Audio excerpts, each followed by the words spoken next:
أعوذ بالله من الشيطان الرجيم بسم الله الرحمن الرحيم الحمد لله الذي لا يبلغ مدحته القائلون ولا يحصي نعماءه العادون ولا يعدي حقه المجتهدون الذي ليس لصفته حد محدود ولا نعت موجود ولا وقت معدود ولا أجل ممدود فطر الخلائق بقدرته ونشر الرياح برحمته الصلاة والسلام على الرسول المسدد المصطفى العمجد المحمود الأحمد سيدنا ومولانا ومولى الكونين جد الحسن والحسين معاني والقاسم محمد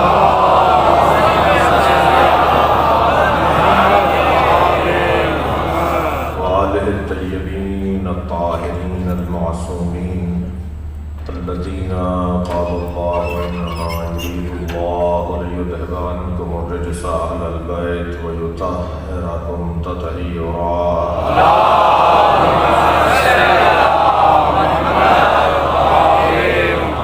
ولعنة الله عليهم أجمعين من يوم عداوتهم إلى قيام يوم الدين أما بعد قال الحكيم في القرآن الكريم بسم الله الرحمن الرحيم أتأمر الله فلا تستعجلوه سبحانه وتعالى عما يشركون ينزل الملائكة بالروح من أمره على من يشاء من عباده أن أنذروا أنه لا إله إلا أنا فاتقون صلى الله عليه وسلم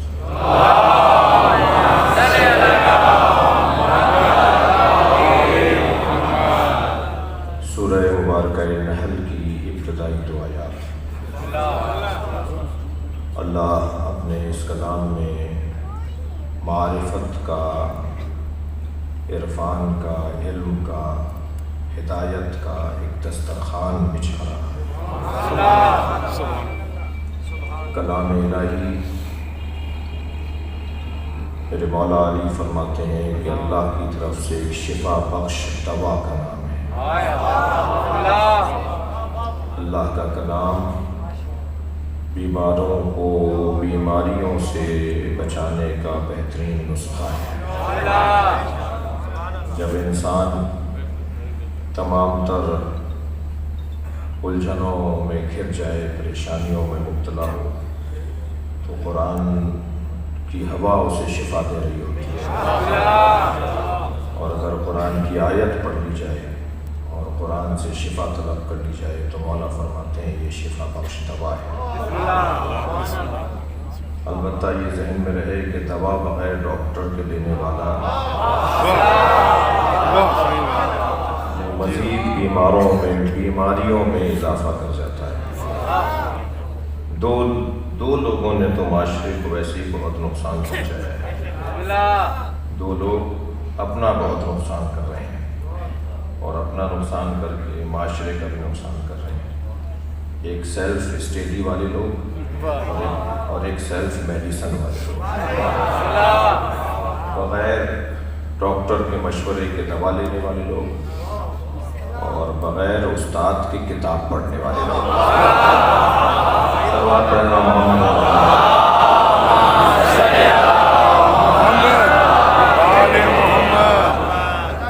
ہمارے معاشرے میں، جنرل معاشرے میں، یعنی سنی شیعہ معاشرے میں، یعنی مسلمانوں کے درمیان یہ بیماری تو پرانی ہے۔ ہمیں کسی استاد کی ضرورت نہیں ہے اور بغیر استاد کے سیکھنا چاہتے ہیں۔ مجھے نہیں معلوم یہ نعرہ کس نے لگایا تھا، مگر جس نے بھی لگایا تھا مصیبت میں مبتلا کر دیا۔ حسبنا کتاب اللہ، ہمیں کتاب خدا کافی ہے۔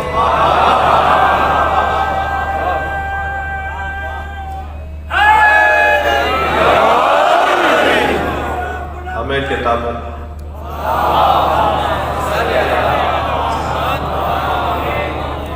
کتاب خدا کافی ہے، کبھی آواز آتی ہے اللہ کافی ہے، کبھی آواز آتی ہے کتاب کافی ہے. جو خود اپنے لیے کافی نہ ہو، اللہ نے ایسا محتاج بنایا ہے، ایسا محتاج بنایا ہے کہ اگر یہ میرا انگوٹھا نہ ہو تو ان دو انگلیوں سے میں بٹن نہیں لگا سکتا. آنکھ میں اگر بال چلا جائے تو ساری دنیا تاریک ہو جاتی ہے. ریڑھ کی ہڈی میں اگر ایک بال آ جائے تو سب کام دھرے کے دھرے رہ جاتے ہیں. جو اتنا کمزور ہو کہ وہ خود اپنے قابو میں نہ ہو، اپنے اختیار میں نہ ہو، وہ کہہ رہا ہے مجھے فلاں کافی ہے. یعنی لہجہ دیکھیے نا. میں کہتا ہوں یہ لہجہ جہاں کوئی اور پیغام دے رہا ہوگا وہاں تکبر کر کے پیغام دے رہا ہے کہ مجھے فلاں چیز کافی ہے. اچھا، لفظ کافی ہے. اب میں ابتدائی بیان سے گزر رہا ہوں، اپنے محترم سننے والوں کو تمیز سے سہارا لینا چاہتا ہوں. یہ لفظ کافی ہے، یہ بھی تو کوئی، اس کا بھی تو کوئی اصول قاعدہ قانون ہوگا. مجھے فلاں چیز کافی ہے، میرے لیے بس کافی ہے وہ چیز میرے لیے. اس کا بھی تو کوئی قاعدہ قانون ہوگا یا نہیں ہوگا؟ یا جو چاہے کہہ دے، جو جس سے چاہے کافی کہہ دے. میں مثلاً شاہ صاحب کے مہمان، انہوں نے مجھے چائے پلائی. کچھ دیر کے بعد دوبارہ چائے پلانے لگے تو میں نے کپ کو الٹا کر کے کہا کافی ہے. اب کچھ دیر بعد میں بھوک لگی تو شاہ صاحب کھانا نہیں لائے. میں کہا بھائی کھانا کہہ لیں، آپ نے ابھی تو کہا تھا کہ کافی ہے. ہم نے کہا جی بستر کہنے لگے، آپ نے ابھی تو کہا تھا کافی ہے. ہم نے کچھ دیر کے بعد کہا ہمیں فلاں چیز چاہیے، کہنے آپ نے تو کہا تھا کافی ہے. اگر کافی ہے کہا تھا تو چائے اور اسی جنس کی چیز کافی ہے. دوسری چیزوں کو ہم نے نہیں کہا تھا کہ کافی ہے. جب کہہ رہے ہیں کہ اللہ کافی ہے تو اس کا یہ مطلب کہاں سے نکلا کہ رسول اللہ کی ضرورت نہیں ہے؟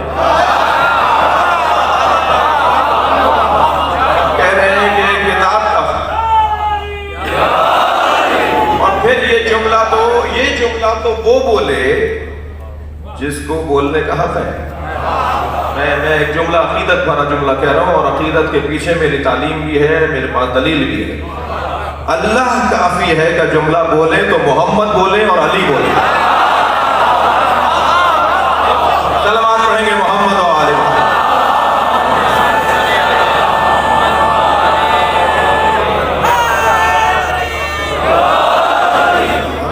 ہر ایک کے بس کی بات نہیں ہے یہ والی بات. میں تو ان لوگوں سے بھی مخاطب ہوتا ہوں جو یہ کہتے ہیں نا کہ ہمیں اللہ سے بات کرنی چاہیے اور ہمیں کسی وسیلے کی ضرورت نہیں ہے.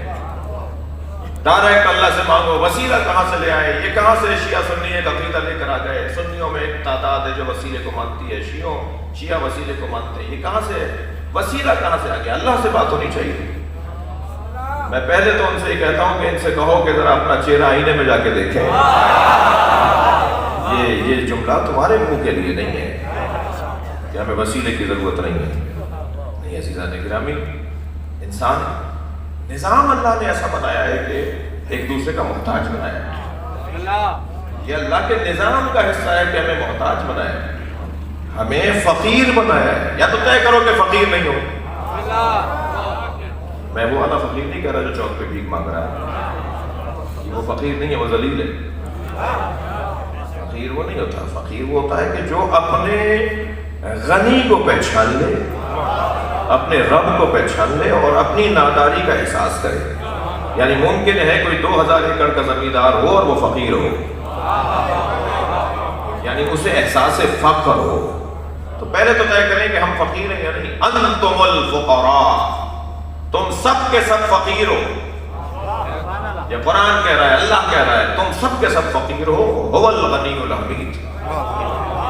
اگر غنی ہے تو وہ ہے، اس کے علاوہ کوئی غنی نہیں ہے.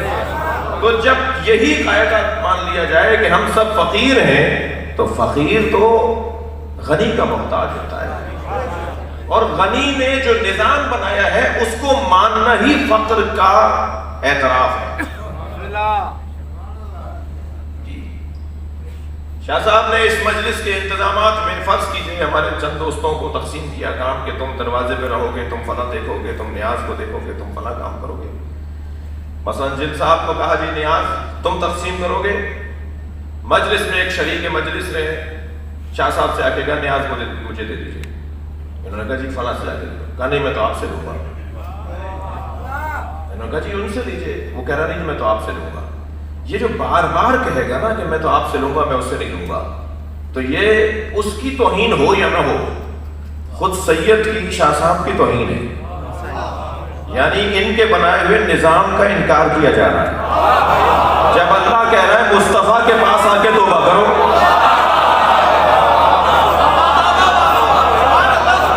جب اللہ کہہ رہا ہے میرے نبی کے پاس آ کے توبہ کرو، تو یہ تو کہہ رہے ہیں کہ ہم تو تجھ سے بات کریں گے، تو یہ اللہ کے چاہنے والے ہیں۔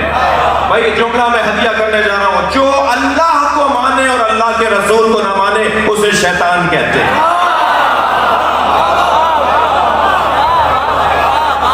صلوات پڑھیں گے محمد و آل محمد۔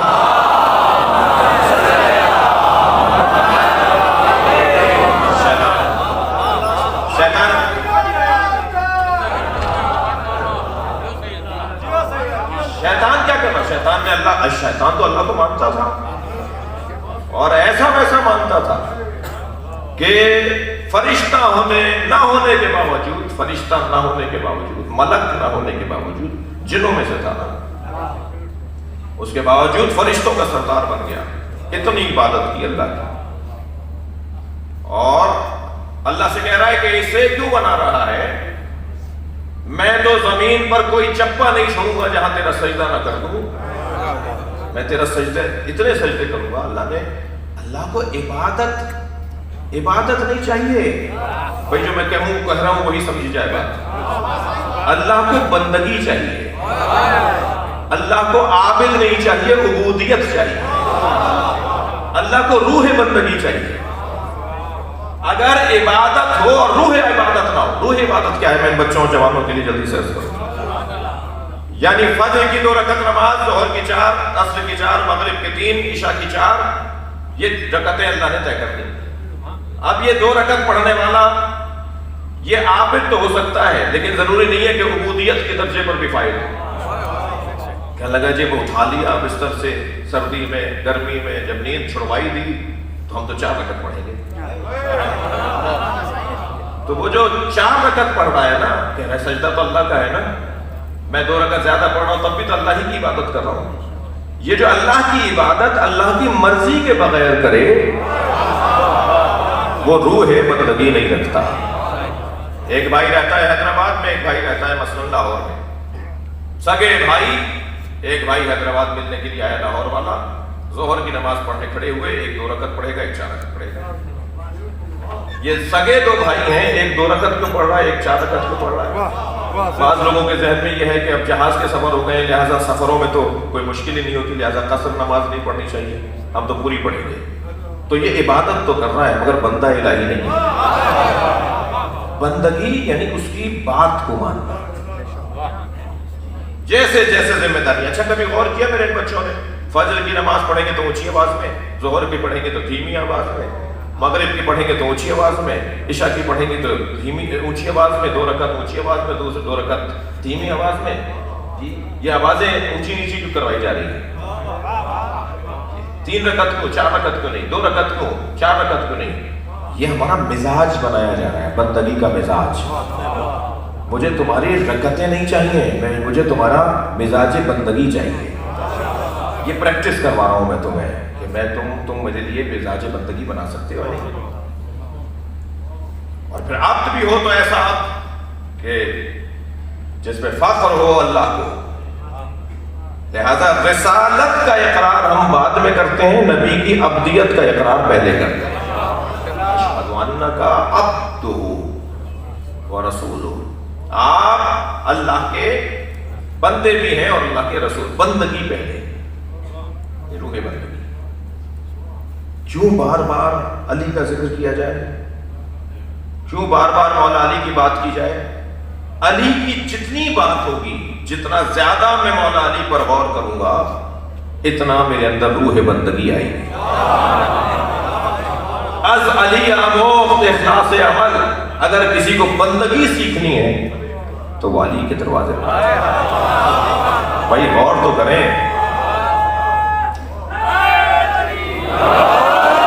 یہ بندگی اللہ اکبر. کیا مولا کو نہیں پتا تھا کہ میں اگر ان کے بڑوں کو ماروں گا تو یہ میرے بچوں کو ماریں گے؟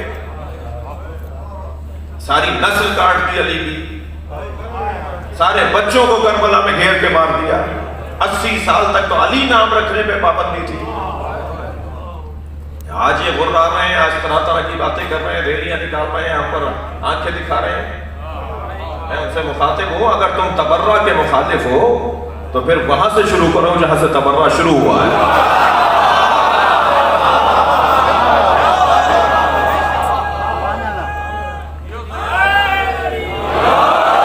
اگر تکفیریت کے مخالف ہو کہ تکفیر نہیں ہونی چاہیے تو پھر وہاں سے شروع کرو جہاں سے تکفیریت شروع ہوئی ہے. مجھے تو سمجھ میں نہیں آ رہا. ریاست توجہ کرے. بہت گالیاں ہم نے اس ملک میں سن لی. ہم نے اپنے لوگوں کو صبر کی بات کی اور صبر کی بات کر رہے ہیں. اب یہ چہلم کا جلوس ہمارا قانونی شرعی شہری حق ہے.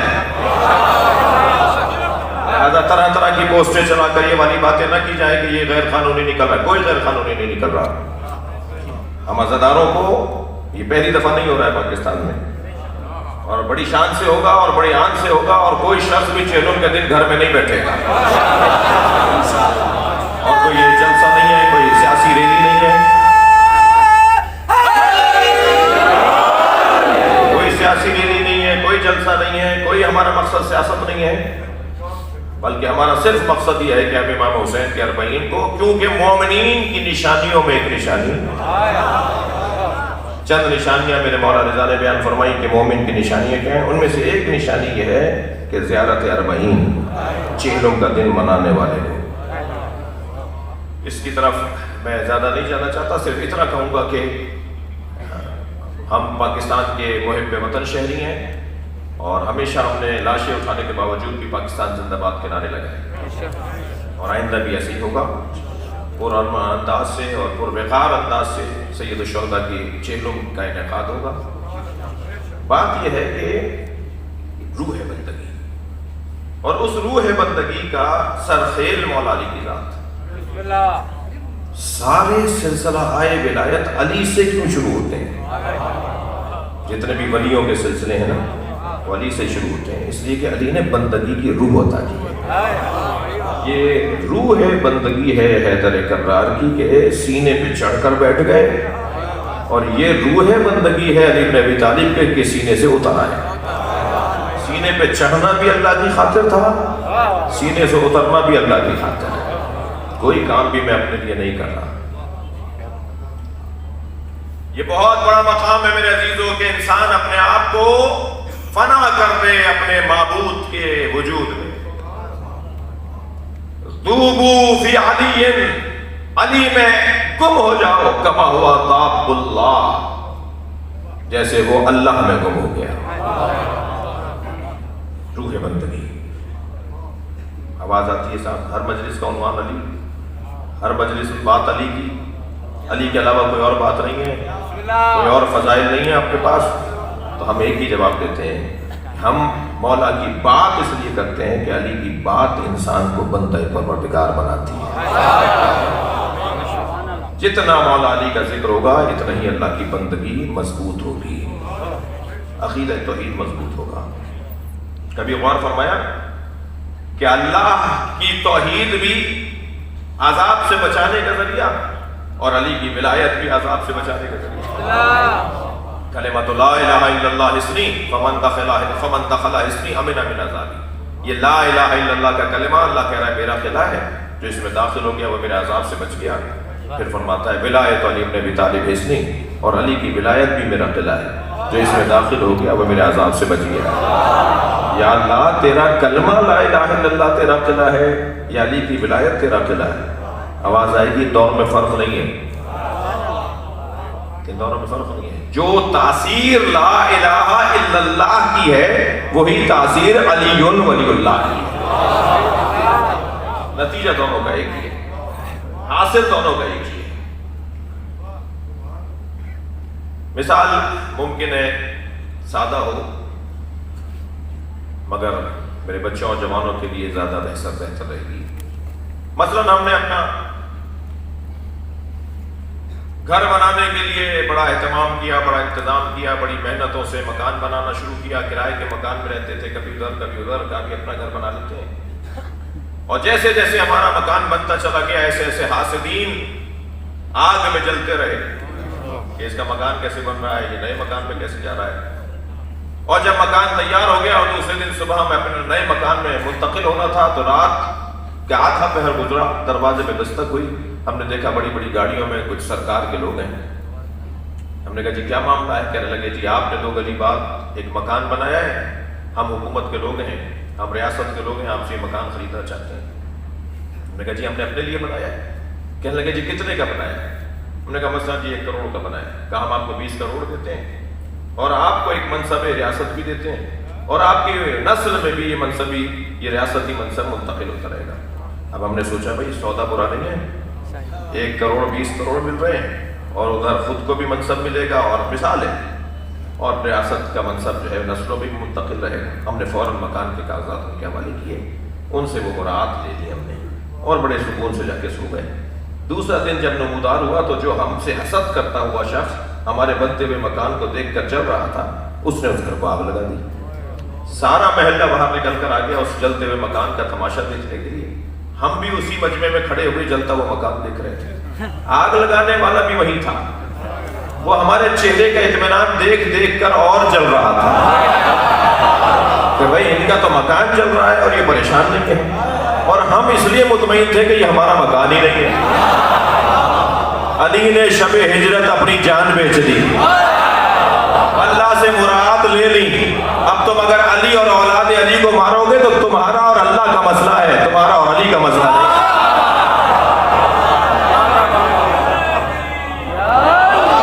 اپنا تو کچھ ہے ہی نہیں۔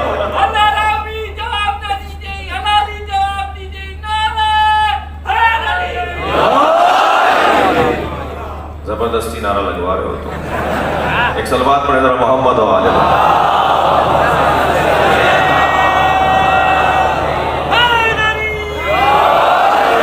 روح بندگی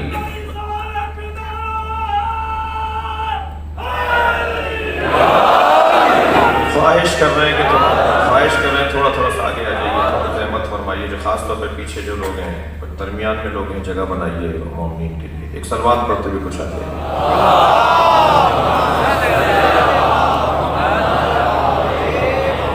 رحمت فرمائیے، تھوڑا سا آگے آئیے، دروازے کے باہر۔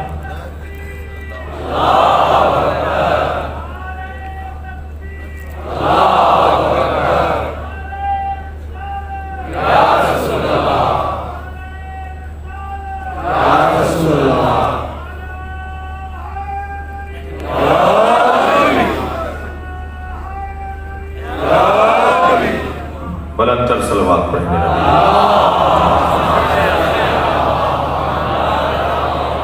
مجھے 3-4 مقدمات کے بعد ایک نتیجہ دینا ہے اس آیت کے ضمن میں۔ پہلی بات تو یہ کہ اللہ سے بات کرنی ہے مگر وسیلے کے ذریعے، اور جو خود اللہ تک پہنچنے کی بات کرتے ہیں وہ پہلے اپنے بارے میں غور کریں، ہو سکتا ہے اس قابل ہوں، اگر وہ اس قابل ہیں تو پھر وہی والی بات کریں، اور جو اس قابل ہوتے ہیں وہ یہ والی بات ہی نہیں کرتے۔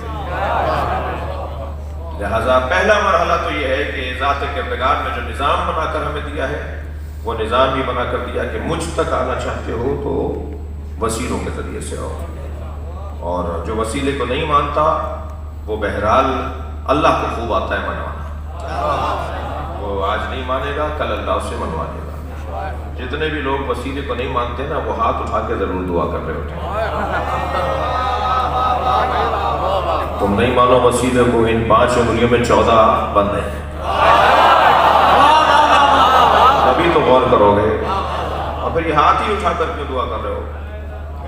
انسان اللہ کی بارگاہ میں اپنی عاجزی کا اظہار کر رہا ہے، اپنے ہاتھوں کی مجبوری کا، اپنے ہاتھوں کی طاقت کا، یہ ساری طاقت اس کے سامنے رکھ رہا ہے۔ کہتے ہیں دونوں ہاتھوں سے اٹھاؤ، ایک ہاتھ سے نہیں اٹھاؤ تو کہتے ہیں دونوں ہاتھوں سے اٹھاؤ، یعنی مکمل طاقت سے اٹھاؤ۔ انسان کی مکمل طاقت ان دونوں ہاتھوں میں، جب ہم اللہ کی بارگاہ میں حاضری دینے ہوتے ہیں تو اپنے دونوں ہاتھوں کو پھیلا کر اپنی مکمل طاقت کو اس کے سامنے رکھ کے کہتے ہیں کہ یہی ہے ہمارے پاس. تو اللہ خوب منوانا جانتا ہے. میری 85 مثالیں ہیں. جو لوگ نہیں مانتے سبیلوں کو وہ زمزم لا کے ضرور بانٹ رہے ہوتے ہیں. جو مزاروں کو نہیں مان رہے ہوتے وہ حتیم کا طواف ضرور کر رہے ہوتے ہیں. جو نشانیوں کو نہیں مان رہے ہوتے، مزارات کو نہیں مان رہے ہوتے، وہ مقام ابراہیم کو چوم ضرور رہے ہوتے ہیں. تو ایک لمبی لسٹ ہے کہ جو اللہ کی بات کو نہیں مانتے وہ پھر اللہ ان کو منوانا اللہ کو آتا ہے. تو پھر صلوات پڑھنے دو محمد و آل محمد.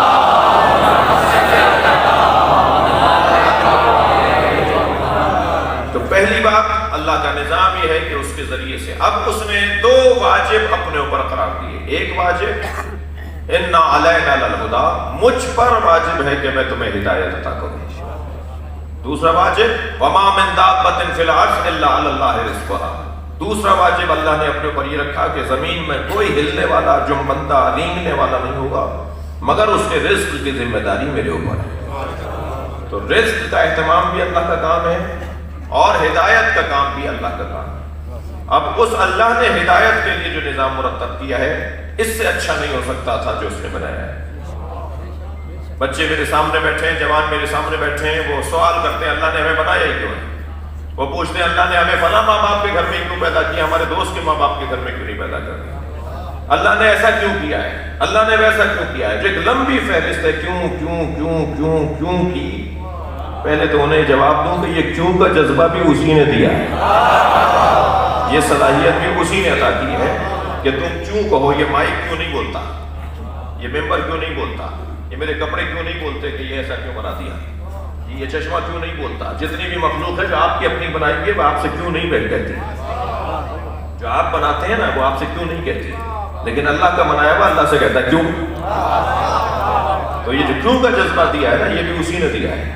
تو جس نے کیوں کا جذبہ دیا ہے وہ پھر کیوں کا جواب بھی دے گا.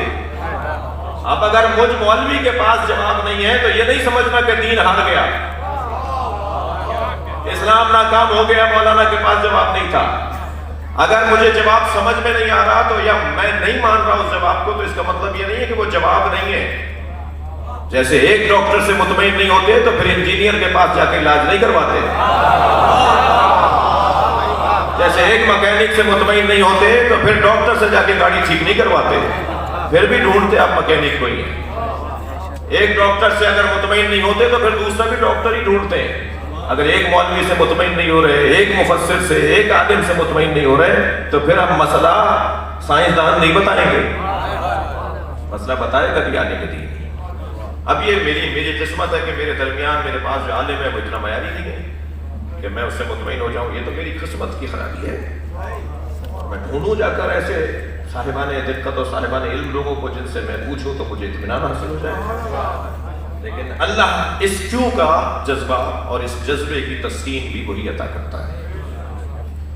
دوسرا کام اس نے اپنے اوپر ہدایت کا لیا ہے، ایک کام اس نے اپنے اوپر رزق کا لیا ہے.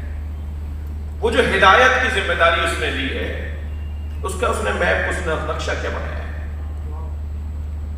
غیر انسانوں کے لیے تو اس نے فطری ہدایت قرار دی ہے. مچھلی میلوں کا سفر کر کے انڈے چھوڑ کر آتی ہے، دوبارہ اپنے پرانے وطن میں آ جاتی ہے. بچے انڈے سے نکلتے ہیں تو انہی رستوں سے ہوتے ہوئے اپنی ماں کے وطن میں آ جاتے ہیں. یہ بچوں کو کس نے بتایا ہے کہ تمہاری ماں کس وطن کی ہے؟ یہ ہدایت ہے، یہ تکوینی ہے، یہ ایک فطری ہدایت ہے. یہ ایک مثال ہے. یہ بھئیے کا اگر آپ حوصلہ دیکھیے کتنا انجینئرنگ کی بہترین مثال ہے. شاہکار ہے، نقشے بنانے کی شاہکار ہے بھئیے کا حوصلہ. وہ تاروں سے کیسے بناتا ہے. یہ خود شہد کی مکھی کو مولا علی فرما رہے ہیں کہ کبھی شہد کی مکھی کے چھتے کو اور اس کے نظام کو دیکھو، تم اس کے نظام پہ جتنا غور کرو گے تمہیں اللہ سمجھ میں آئے گا.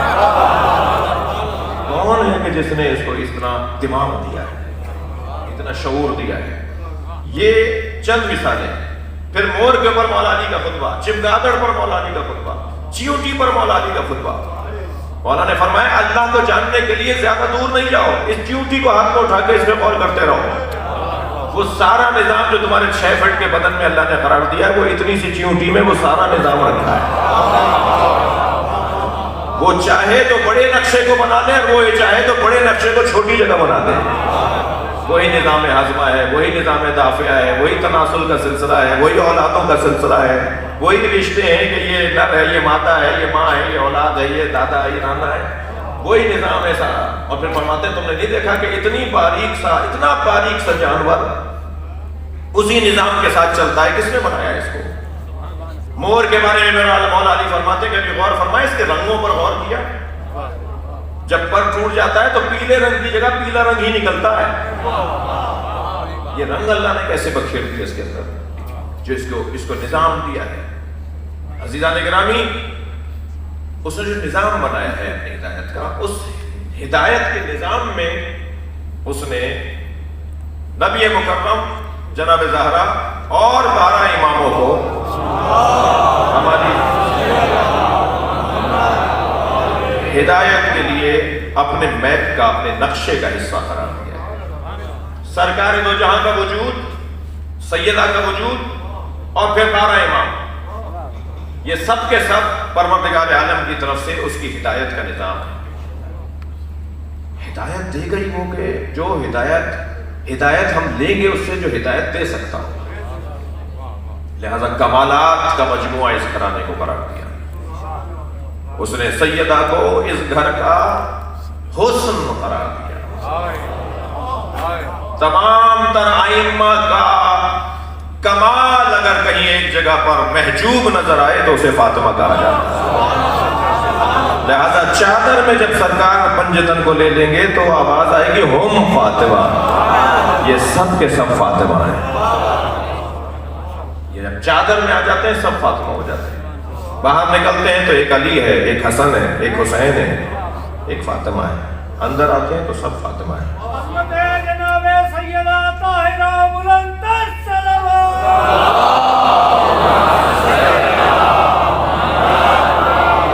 مجھے جلدی بہت ساری باتیں کرنی ہیں. سیدہ کو اللہ نے عظمتوں کا ایک حسین عنوان قرار دیا اور مولا کائنات کو ان کا برابر قرار دیا.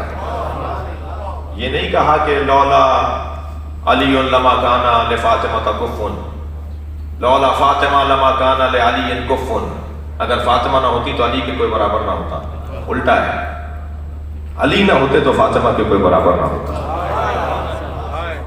یعنی ایسا نہیں ہے کہ اگر فاطمہ نہ ہوتی تو علی کے کوئی برابر نہ ہوتا. نہیں, علی نہ ہوتے تو فاطمہ کے برابر نہ ہوتا. یہ عظمت زہرا ہے, عظمت سیدہ ہے. اگر علی نہ ہوتے تو فاطمہ کے کوئی برابر نہ ہوتا. سیدہ کو تمام تر عظمتوں کا عنوان, مولا علی کو ان کا برابر قرار دے دیا. اب جو ہدایت دینے آئے, دیکھیں ایک لمحہ بھی اگر مولا علی کی زندگی میں علم نہ ہو تو وہ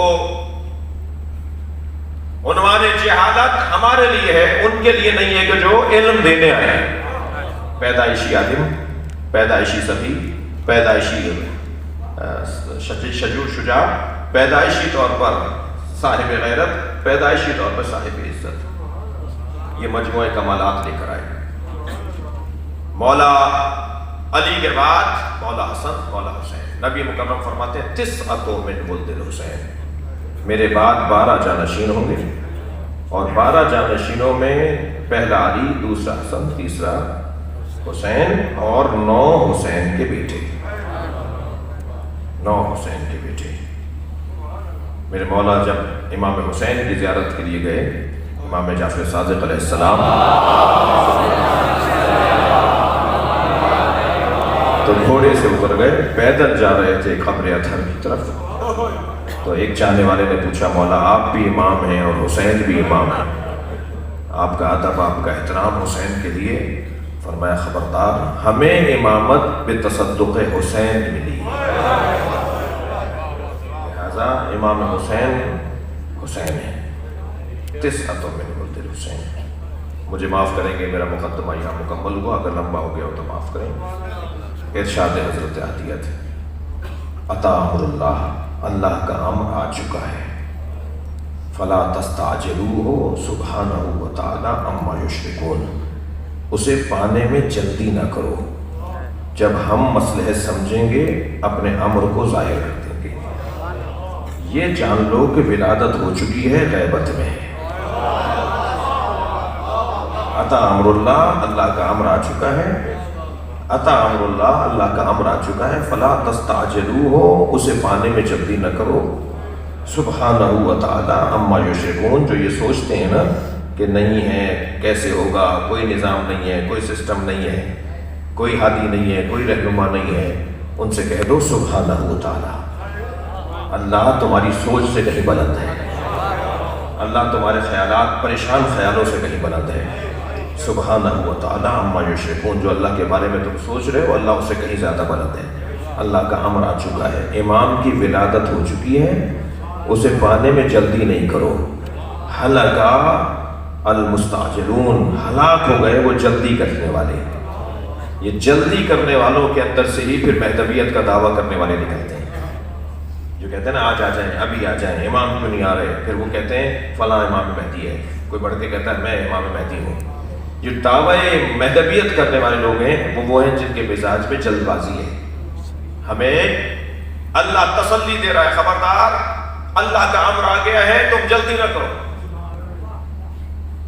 يُنَزِّلُ الْمَلَائِكَةَ بِالرُّوحِ مِنْ أَمْرِهِ، اللہ ملائکہ کو روح کے ساتھ اپنا امر دے کر بھیجتا ہے، عَلَىٰ مَن يَشَاءُ مِنْ عِبَادِهِ، اللہ اپنے ان بندوں پر امر دے کر بھیجتا ہے جنہیں وہ چاہتا ہے، ان انذروا، اور امر یہ ہے کہ لوگوں کو متوجہ کرو انہ لا الہ الا اللہ، انہ لا الہ الا انا، کہ میں ہوں تمہارا اللہ اور اس کے علاوہ کوئی اور نہیں ہے، اور تقوی پروردگار اختیار کرو۔ عزیزو، نظام ہدایت میں 12ویں کو مہدی کہتے ہیں۔ میرے بچوں اور جوانوں، 12 امامی کا نظریہ صرف شیعوں کا نہیں ہے، صرف شیعہ اثنا عشری نہیں ہے، ہر مسلمان اثنا عشری ہے، کوئی سنی بھائی بھی یہ نہیں کہہ سکتا کہ میں اثنا عشری نہیں ہوں، اس لیے کہ نبی نے کہا میرے بعد 12 جانشین ہوں گے اور 12ویں پہ قیامت آ جائے گی، لہذا 12 کا عقیدہ سب کا ہے، جا کر پوچھ لیجیے گا کسی اپنے، جو میرا سنی بھائی اگر چاہے کہ تسلی کرنا چاہے تو جا کر کسی اپنے بزرگ عالم دین سے پوچھ لیں کہ 12 اماموں کا کیا نظریہ ہے، ایک دو کتابیں نہیں ہیں، 12 اماموں کا نظریہ سنی شیعہ کا ہے کہ نبی کے بعد 12 جانشین ہوں گے، نظریہ ان کا بھی ہے، نظریہ آپ کا بھی ہے، نظریہ میرے بھائی کا بھی ہے، نظریہ آپ کا بھی ہے، فرق یہ ہے کہ ہم خوب اچھے انداز سے سفر کو جاری رکھے ہوئے ہیں اور ہمارے بھائی بند گلی میں کھڑے ہوئے ہیں، انہیں یو ٹرن لینا پڑے گا،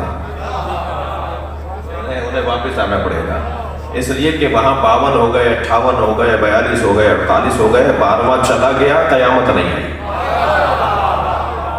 جب نبی نے کہہ دیا 12ویں پہ قیامت آئے گی، یہ جوہی کے علاقے میں، یہ جو آپ کا کچے کا علاقہ ہے، یہاں ہمارے ایک جملے پر ایک زمیندار ہے وہاں کے، وہ شیعہ ہو گئے، انہوں نے علم لگا دیا اور ان کی علم لگانے سے پورے گاؤں نے علم لگا دیا۔ وہ جملہ کیا تھا وہ سنا دیتا ہوں آپ کو۔ وہ جملہ یہ تھا کہ میں نے کہا جی آپ 12 اماموں کا نظریہ سنی شیعہ کا نظریہ ہے، 12 اماموں کا نظریہ سنی شیعہ کا نظریہ ہے، ہمارے بھائیوں کی کتابوں میں 12 اماموں کے نام ہیں، مگر اس میں چھٹا یزید ہے، حسین کا نام ہی نہیں ہے۔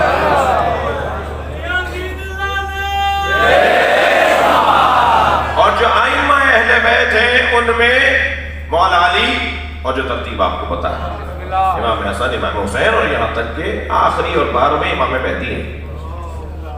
12 نہیں ہوتے 1200 ہوتے، 12 نہیں ہوتے 12,000 ہوتے، کہیں تو گنتی رکنی تھی، تو اب 12,000 کے اوپر جا کر یہ ماحول بنتا جو 12ویں پہ بنا ہوا ہے کہ اسے پردہ غیبت میں اللہ نے رکھ دیا اور ہمیں آمادہ کر دیا کہ تم اس کے انتظار میں اپنے دن گزارو۔ نظام یہی ہے، اس سے بہتر نظام نہیں ہے، کوئی اور نہیں لا سکتے نظام اس کے علاوہ۔ سب 12 اماموں کو مانتے ہیں، مگر کچھ 12 کی تعداد کو پورا کرنے کے لیے ایک اصطلاح کا استعمال کرتے ہیں، خلفائے راشدین اور خلفائے غیر راشدین۔ میرا موٹا سا سوال، ہادی ہادی ہوتا ہے، نبی نبی ہوتا ہے، رسول رسول ہوتا ہے، کہیں آپ نے سنا نبی راشد اور نبی غیر راشد؟ نبی نبی ہوتا ہے، وہ راشد اور غیر راشد کیا ہوتا ہے؟ ایسے خلیفہ ہوتا ہے، یہ غیر راشد کیا ہوتا ہے؟ یہ غیر راشد کا ہونا بتا رہا ہے کہ یہ تم نے اپنے ہاتھ سے بنایا تھا۔ اگر اللہ کا بنایا ہوا مانتے تو پھر غیر راشد نہ ہوتا۔ اللہ نے جنہیں بنایا ہے، کوئی عیب نکال کر دکھاؤ۔ تھکے نہیں بیٹھے تو ایک مثال دے دو۔ کسی امام معصوم کا زمانہ ایسا نہیں گزرا جس میں کوئی سوال لے کر آیا ہو اور امام نے جواب نہ دیا۔ اور یہاں مثالوں کی مثالیں ہیں کہ ان سے مسئلہ پوچھا گیا تو ان سے مسئلے کا جواب نہیں آتا۔ متوکل کو دیکھ لیجئے، ہارون کو دیکھ لیجئے، مامون کو دیکھ لیجئے، معتصم باللہ کو دیکھ لیجئے، حجاج ابن یوسف کو دیکھ لیجئے، خود اور بڑے بڑے نام۔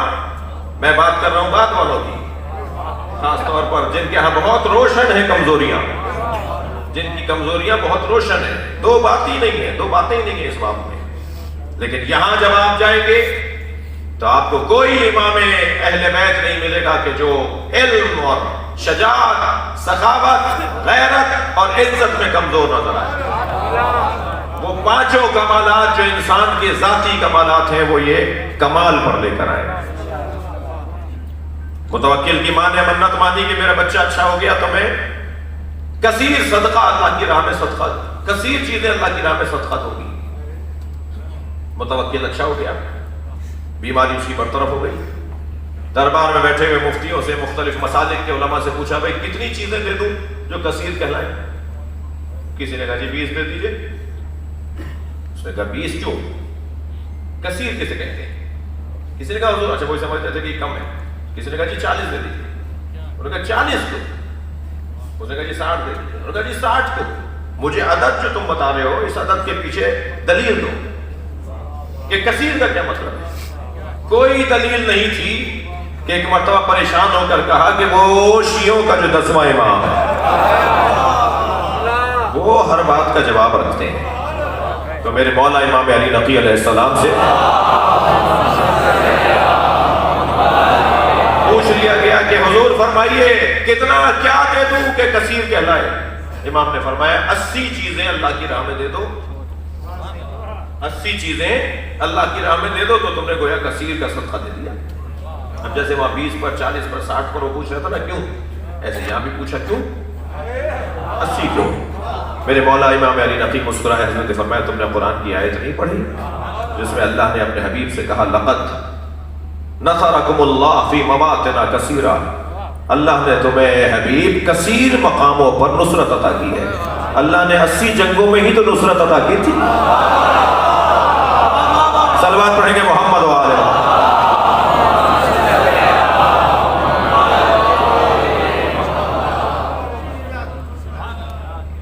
سارے علماء جمع ہو کر ایک مسئلے کا حل نکالنا چاہتے ہیں، مسئلے کا حل نہیں نکل رہا۔ مسئلہ کیا ہے؟ ایک بہت بڑے فلسفی نے کتاب لکھ دی ہے تناقض القرآن۔ قرآن میں ایک آیت دوسرے آیت سے ٹکراتی ہے اور وہ لسٹ بنا لی کہ جو آیتیں اور وہ لسٹ بنا لی جو آیتیں ان آیتوں سے ٹکراتی ہیں، سامنے لا کے کر دیا یہ آیت اس سے ٹکراتی ہے، یہ آیت اس سے ٹکراتی ہے، یہ کچھ کہہ رہی ہے، یہ کچھ کہہ رہی ہے، اور پوری کتاب کا نام رکھ دیا گیا، پوری ان آیات کو جمع کر کے نام رکھ دیا گیا تناقض القرآن۔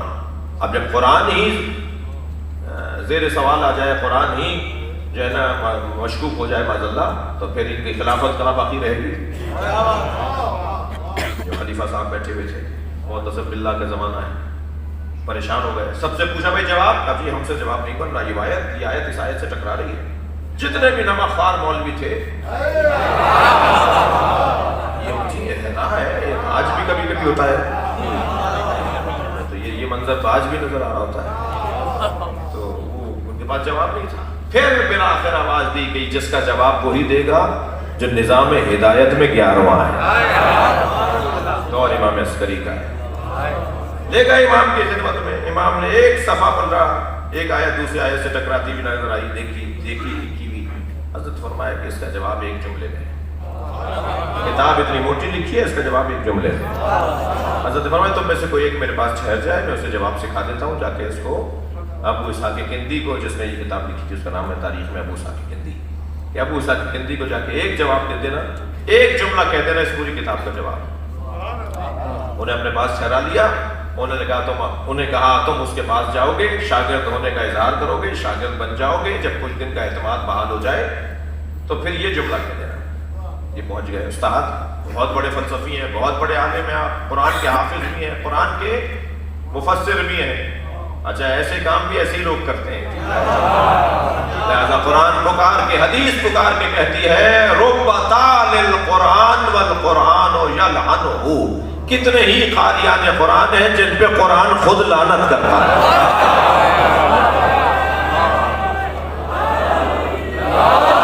ایسا بھی ہوتا ہے۔ حضرت نے سکھا دیا جواب، ایک جملے کا جواب پہنچ گئے ابو ثاقب کندی کے پاس، اور پھر جب اس نے شاگرد بنا لیا، کچھ دن گزرے تو کہا استاد آپ نے جو کتاب لکھی ہے جس کا جواب مسلمان علماء نہیں دے پا رہے، اور آہستہ آہستہ لوگ اسلام سے دور ہو رہے ہیں، اور آہستہ آہستہ لوگ اسلام کے باغی ہو رہے ہیں، اس کتاب پر میرے ذہن میں خیال آیا ہے، اجازت ہے؟ کہنے کا جواب بتاؤ کیا خیال آیا ہے؟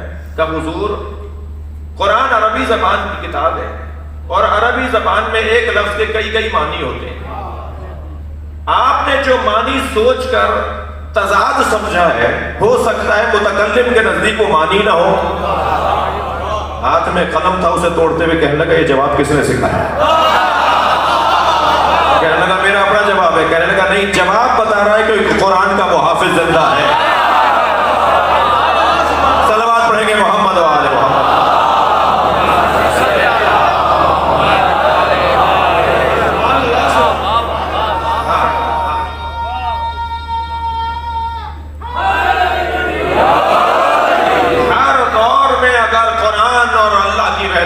اور قرآن اور نبی کی نبوت کو محفوظ کسی نے رکھا ہے تو وہ اسی نظام امامت نے کیا کہا ہے سورہ مبارکہ رعد میں۔ ایک اور مثال دے دوں اپنے مدعا کو روشن کرنے کے لیے۔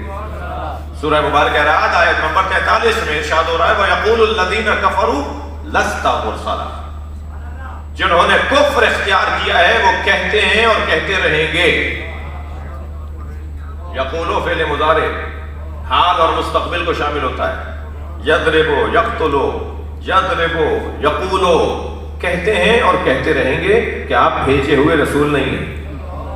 یعنی انکار رسالت نبی کے زمانے میں بھی ہوا اور قیامت تک ہوتا رہے گا۔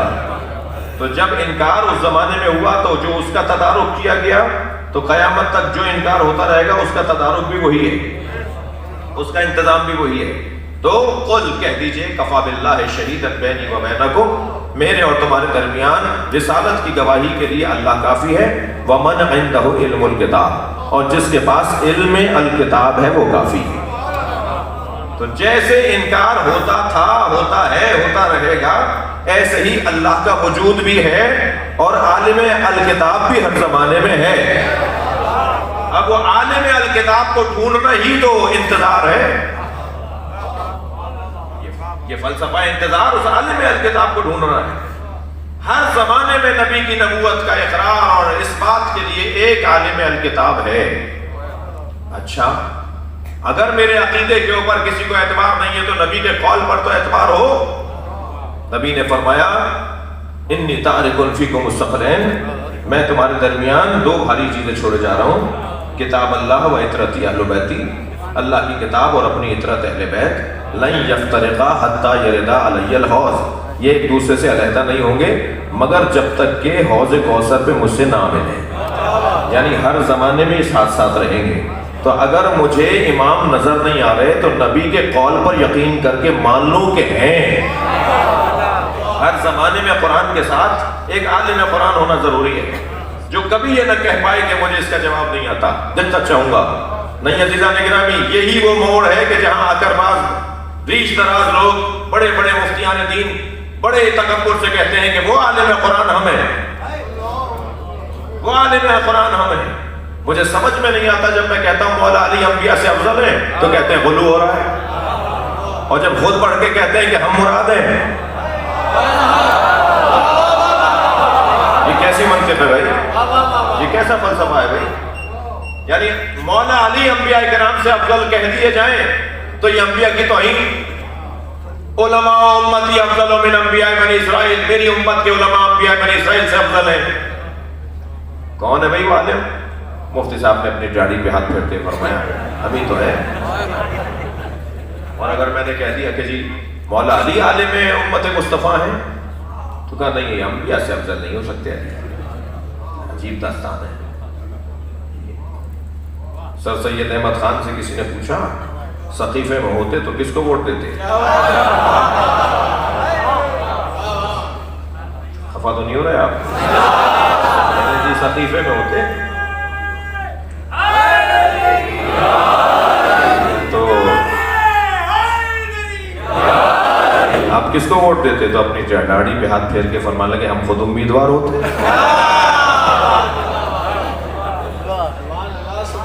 یہ عجیب داستان ہے. جب اپنی بات آتی ہے تو ان سے زیادہ کوئی معتبر نہیں ہے، اور جب بات مولا علی کی آتی ہے تو کہتے ہیں غلو ہو رہا ہے، مبالغہ ہو رہا ہے. کون ہے جو ہر زمانے میں عالم ہے؟ میں نے 2 مثالیں تو آپ کو ابھی دے دی. جو عالم الکتاب اور ہر زمانے میں کتاب کا جاننے والا ہے، یہ ہے نظام الہی. عطا امر اللہ امام آ چکے ہیں. مجھے تو امام کے آنے کی خوشبو آ رہی ہے، ان کے ظہور کی خوشبو آ رہی ہے. آ تو چکے ہیں مگر ظاہر بھی ہونے والے ہیں. یہ جو ظہور کی خوشبو آ رہی ہے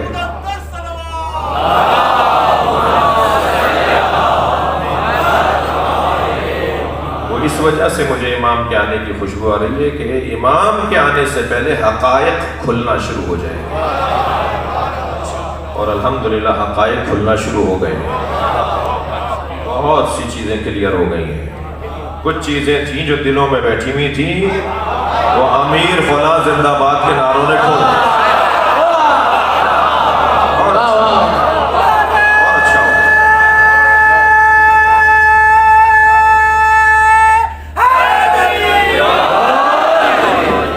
تحقیق کیجئے.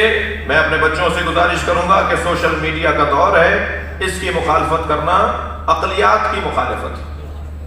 سوشل میڈیا کی مخالفت کرنا تو زمانے کے ساتھ نہ چلنے کا اعلان ہے. اور وہ مسلمان اچھا مسلمان نہیں ہے جو زمانے کے ساتھ نہ چل سکے. وہ نظام اچھا نظام نہیں ہے جو زمانے کے ساتھ آپ کو نہ چلا سکے. سوشل میڈیا کا انکار اور اس کی مذمت نہیں ہوگی. اپنی تمام تر صلاحیتیں اس موجودہ صلاحیت کے ساتھ جوڑ دیجئے. کیا بات. اور انتہائی مہذب انداز سے دیکھیے. آپ اپنے نظریے کو بیان کیجئے. یہ جو ابھی پچھلے دنوں پاکستان کے اندر ہوا، ریلیاں نکلی، جلسے ہوئے، اس سے یہ مت سمجھیے گا کہ ہم پھر فقہ کو بیان نہیں کریں گے. اس سے یہ نہیں سمجھیے گا کہ ہم خلافت بلا فضل علی پر بات نہیں کریں گے. اس سے پھر یہ نہیں سمجھیے گا کہ مولا جناب زہرا پہ جو دروازہ گرا ہم اس کی بات نہیں کریں گے. نہیں، انتہائی وقار کے ساتھ بات ہوگی، انتہائی دلیلوں کے ساتھ بات ہوگی، مہذب انداز سے گفتگو ہوگی. کسی کو برا کہے بغیر بتایا جائے گا کہ اچھا کون تھا.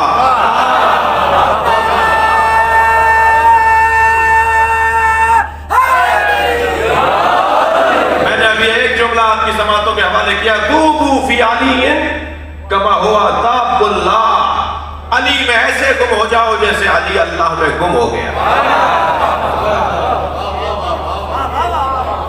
کیا گلاس رکھا ہے؟ اس گلاس میں آپ دودھ ڈال کر اس میں ایک سکہ ڈال دیجئے تو اس سکے کو سوائے دودھ کے کچھ نظر آئے گا؟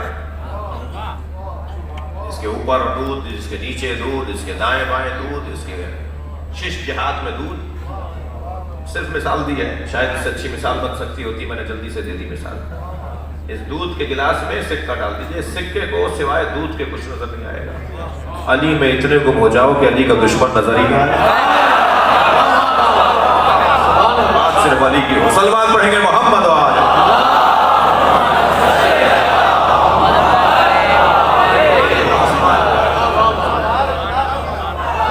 انتہائی